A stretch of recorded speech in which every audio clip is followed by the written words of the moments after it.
Okay, hi girls, we're going to continue with density calculations. So I want you to, we did speak a bit about this formula. So what it is we're going to use density and we're going to use mass and volume to calculate an unknown quantity. Girls, this is going to be maths now, okay? We are going to use what you know about maths, use your maths in science, okay? So density is equal to mass divided by volume. Okay, it's important that you know that. So we're going to do exercise 1. I'm going to do the examples with you.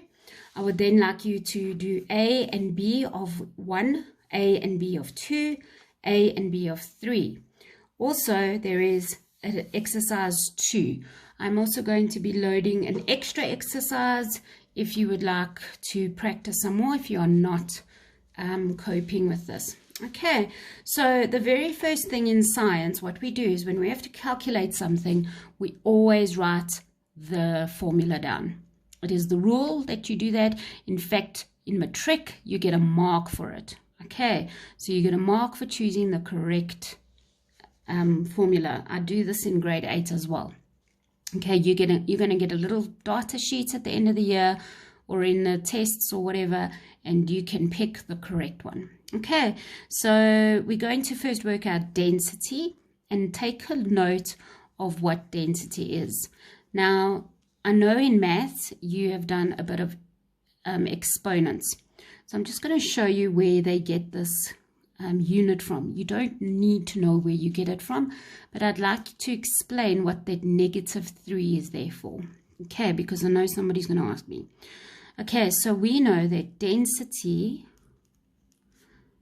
is equal to mass over volume. And this is how a lot of physical science quantities come about with their units. So mass, we know the mass we are dealing with is grams in this case. Volume, I've told you we are going to use centimeters cubed. Now it's not negative over there, but can you see that it's a cube? Volume is a centimeters cubed because it's, imagine it's a block, so it's length times breadth times height, so it's your 3 dimensions. Now this is an exponent, am I right? This is an exponent because it's centimeters cubed. Now we don't, normally what you see people doing this. Okay, perfectly fine. However, in IB or in school, in matric, in the Department of Education, we don't write it like that.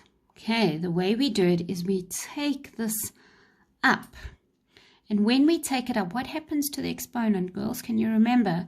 The exponent changes sign. Okay, so it becomes G, and we're basically timesing now, so we can put the dot, times CM to the -3.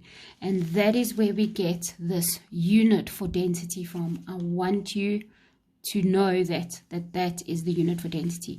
Because I said density, mass is equal to mass over volume. So I'm telling you that density is the same as saying mass divided by volume.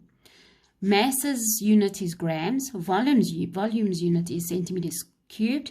So when we put them together, we get grams per centimeters cubed. All right.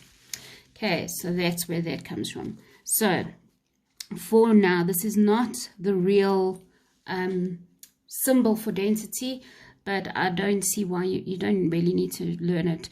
But I'm going to just use a capital D for now. It is really not the correct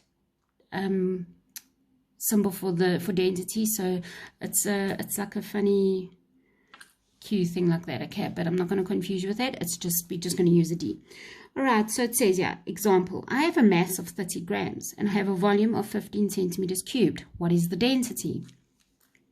So D is equal to M over V. I'm happy with you doing it as symbols, okay? Is equal to mass is 30 grams over 15. Girls, I don't need to see any working out or anything. I just want you to do this on your calculator. This is science. That's all you need to do. I want to see a formula. I want to see a substitution. I want to see an answer with the correct units. If you don't give me the correct units, you don't get the last mark. Okay, so 30 divided by 15, you should be able to do this in your head, is 2 grams per centimeters cubed. I'm saying grams per centimeter cubed because I'm working out density. All right. So that's a straightforward divide. You can do it on your calculator if you want to. 30 divided by 15. Oops, sorry, I pushed the wrong button. 15 divided by 30 divided by 15, and you see, I don't know if you can see, is a 2. Okay. So I want you to try A and B. You can pause now if you want to and do them quickly, or we'll carry on. Okay. So I'm going to now calculate mass. Now, there are different ways you can do this, but what I don't like you to learn these triangle things off by heart, where teachers put it in a triangle and then you learn this off by heart, because what happens if you can't, if you forget it? Okay, then you've lost all your marks because you couldn't remember a stupid triangle. Okay, so I don't want you to do that. I want you to use the original formula all the time that you will find on a data sheet. Okay, and then you just substitute as you need to. I'm going to write a little bit smaller now, I'm sorry, just so that I can write it in or I'm going to do it on the side, yeah, actually, so that I can write it, have enough space. So I'm going to do the exact same formula because we know that's the formula. That is the correct formula. However, I have been given density.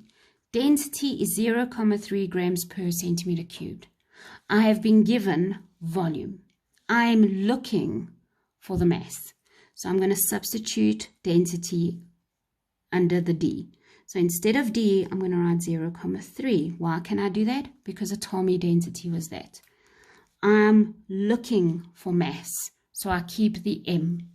I now can substitute the volume, 0,5. How am I going to solve for M? How can I get M by itself? I'm busy dividing by 0,4. So I know I can take that across the equal sign. It's not where you make it negative, girls. This is where your operation changes. Okay. So if you're dividing by 0,5 and you take it across the equal sign, you're now going to times by 0,5. So 0,3 times 0,5 is equal to M. And M then is going to be 0,3 times 0,5. And I'm going to get 0,15. Now I'm working out mass, so I know the unit is grams. And there we have it. Okay, there's my answer. You see how I'm using your maths? We're solving equations. That is what we are doing. Okay, lastly, we're going to look at volume. Okay, we're going to find volume. So I'm going to be given my density and my mass. Okay, so D is equal to M over V. First thing you always do, write your formula. Substitute. I've got density, so I'm going to put it under D. 4,6. Notice I don't put the units in. I don't want to confuse myself. You don't need your units when you're substituting. Mass I have as 5,8. Okay? It's mass. I'm now looking for V. Now, this is troublesome now. I have a V, but it's under the line. This makes it very difficult, right? No, because we know if I'm going to take my V across, it's going to land up timesing. But then I'm going to have to get rid of the 4,6. So I bring it down because I'm timesing, and when I take it across the equal sign, I'm now going to divide. So what's happening is I'm basically going to swap those two around. And girls, this works all the time when you're trying to find volume. So with these two questions, you are just going to find, you're going to do volume exactly the same. So my V and my D swap places, and I land up with 5.8 divided by 4.6, and I get 1.26. Round off to 2 decimal places, 0.26. So if when in doubt, round off to 2 decimal places. It's volume, so it is centimeters cubed. Please remember, no unit, no mark. All right, I'm trying to teach you some skills here for science. Right, I hope this is okay. Go through it again if you need to. I'd like you to do this page. I will be loading another page. I think it's actually only going to be 8A that lands up doing it, because we are ahead of schedule. 8B, we're quite behind because we're missing all these Mondays.